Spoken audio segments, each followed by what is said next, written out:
On the evening of November 28, 2009, 25-year-old Larry Ely Murillo-Moncada ran out of his parents' house in Council Bluffs, Iowa, and disappeared into a blizzard. He was barefoot, wearing only a navy blue hoodie and light blue pants, and he never took his keys or his car.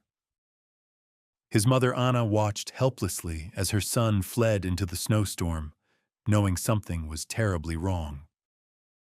She immediately called the police. A missing person report was filed. Search parties were organized. Flyers went up around the city. But despite an extensive investigation that involved multiple law enforcement agencies, Larry simply vanished without a trace. For nearly 10 years, his family lived with the unbearable question of what happened to their son. And then, in January 2019, contractors demolishing an abandoned supermarket made a discovery that would answer that question in the most horrifying way imaginable. Because Larry had been there the entire time. But before we get into today's story, if you love bizarre mysteries and unsolved cases told through immersive storytelling, then you're in the right place. Because that's exactly what I specialize in, and I post new videos 3 to 4 times every week. So if that interests you, please tell the like button that their favorite restaurant just permanently closed. Also subscribe and turn on notifications so you don't miss future uploads. All right, let's get into today's story, which takes place in Council Bluffs, Iowa in November of 2009. Larry Ely Murillo-Moncada was a 25-year-old Honduran immigrant who lived with his parents at 719 North 14th Street in this quiet Iowa city just across the Missouri River from Omaha, Nebraska. He stood 6 feet tall, weighed about 140 pounds, and had worked at the local No Frills supermarket for some time. The store was less than half a mile from his family's home, and Larry was known as a reliable employee. His parents, Anna and Victor Murillo, described him as a good son who was close with his family. But in the days leading up to his disappearance, something was clearly wrong. The Thanksgiving holiday of 2009 would be the last time the Murillo family spent together. Larry had worked an overnight shift at the supermarket on Thanksgiving night, and when he came home the morning of Friday, November 27th, his mother immediately noticed that something was off. Her son seemed disoriented and confused. He wasn't acting like himself. Concerned, Anna took Larry to see a doctor that same day. The physician prescribed an antidepressant medication to help with what appeared to be severe anxiety. But the medication may have made things worse. By the next evening, Larry was experiencing disturbing symptoms. He was hearing voices. He was paranoid. His mother later told police, through a translator, that the voices were telling Larry to eat sugar. He believed his heart was beating too hard, and he thought if he ate sugar, his heart wouldn't beat so intensely. These were classic signs of a bad reaction to psychiatric medication, but at the time, his parents were just trying to keep their son calm and safe. Then, at approximately 6:15 p.m. on Saturday, November 28, 2009, everything fell apart. Larry, in the grip of what his parents believed were hallucinations and delusions, suddenly bolted from the house in a state of panic. He ran out into the night wearing only his hoodie and pants. No shoes, no socks, no coat, no car keys, and outside, a massive snowstorm was raging. His parents called 911 immediately and reported their son missing. The Council Bluffs Police Department launched an investigation. Sergeant Brandon Danielson was assigned to the case. He and other officers conducted a thorough search. They contacted family members and friends. They checked detention centers and even reached out to Immigration and Customs Enforcement, since Larry had previously been deported to Honduras before returning to the United States. They visited the No Frills supermarket where Larry worked. But when they spoke to his boss and learned that Larry wasn't scheduled to work that day and nobody had seen him, they left without conducting a thorough search of the building. Keep that detail in mind, because it becomes incredibly important later. Larry's parents were devastated. Victor Murillo later described the experience to reporters. "We went out to find him, my wife and I," he said. "Another friend came to help me. We got up early and couldn't find anything. It felt like the earth had swallowed him whole. Days turned into weeks. Weeks turned into months. Months turned into years. The missing person flyers faded and fell from telephone poles. Tips dried up. The trail went completely cold. But Ana Murillo never stopped believing that something had happened to her son at that supermarket. She had a mother's intuition that Larry never left the No Frills store on the night he disappeared. But without evidence, there was nothing investigators could do. The case remained open, but unsolved. Larry Ely Murillo-Moncada had simply vanished into the Iowa winter, leaving behind nothing but questions and a family shattered by grief. But here's where this story takes an absolutely chilling turn. The No Frills supermarket continued operating for years after Larry disappeared. Customers came and went. Employees stocked shelves, worked the registers, and took their breaks. Life went on. Except, unbeknownst to anyone, Larry's body was there the entire time. He was trapped behind the massive commercial refrigeration units that lined one of the back walls of the store. And some customers noticed something strange. Multiple shoppers later reported on social media that whenever they visited the No Frills store, there was a terrible smell near the coolers. "I shopped there all the time and it smelled horrible," one person wrote. Another said, "We went there once and the smell was so strong back there by the coolers that it made me sick. I had to leave." But in a busy supermarket, bad smells aren't unusual. Old dairy products, spoiled produce, overflowing trash bins, dead rodents in the walls.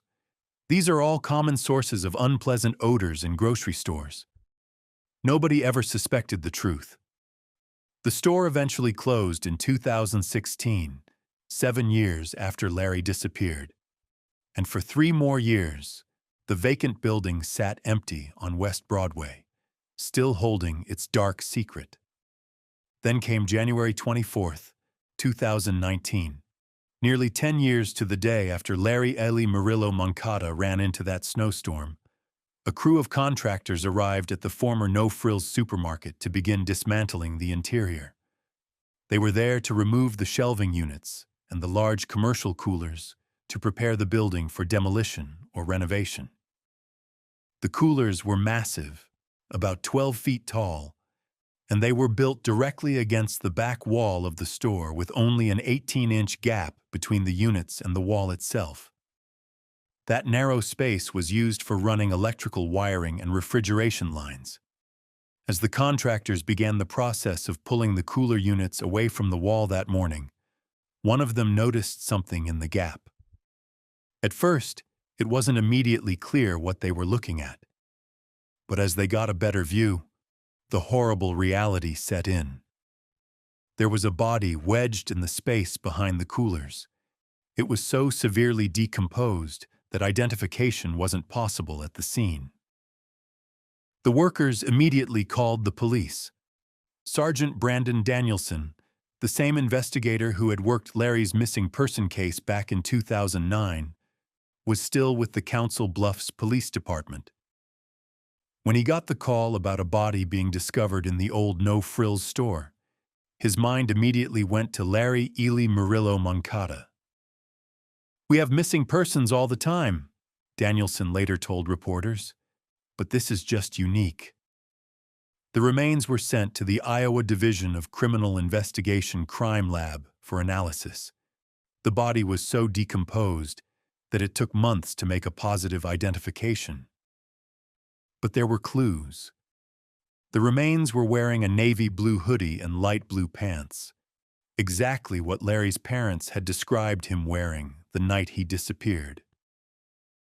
And then, in July of 2019, 6 months after the discovery, DNA testing using samples from Anna and Victor Murillo confirmed what Danielson had suspected. The body was their son, Larry. The autopsy showed no signs of trauma, ruling out foul play. Investigators pieced together what they believe happened that night in November 2009. Larry, barefoot and suffering from hallucinations brought on by his medication, somehow made his way to the no-frills supermarket where he worked. Even though he wasn't scheduled for a shift that day, it wasn't unusual for employees to come and go from the store even when they weren't working. Former employees told investigators that the space on top of the coolers was commonly used as storage, and that workers would sometimes climb up there to take unofficial breaks away from customers and management. It appears that Larry climbed on top of the 12-foot-tall cooler units. Maybe he was disoriented and seeking a place to hide. Maybe he was trying to warm up after running through the blizzard. Maybe, in his confused state, he thought he was supposed to be working. Whatever the reason, at some point, Larry fell. He tumbled sideways into that 18-inch gap between the back of the coolers and the wall, dropping down the full 12 feet to the floor below. He became wedged in that narrow space, unable to move or escape. And here's the most horrifying part. The massive compressors that kept the coolers running were incredibly loud. Any screams for help would have been completely drowned out by the mechanical noise. Even if someone had been in the back room of the store, they likely wouldn't have heard him. Larry Ely Murillo-Moncada died trapped in darkness behind those coolers, and nobody knew he was there.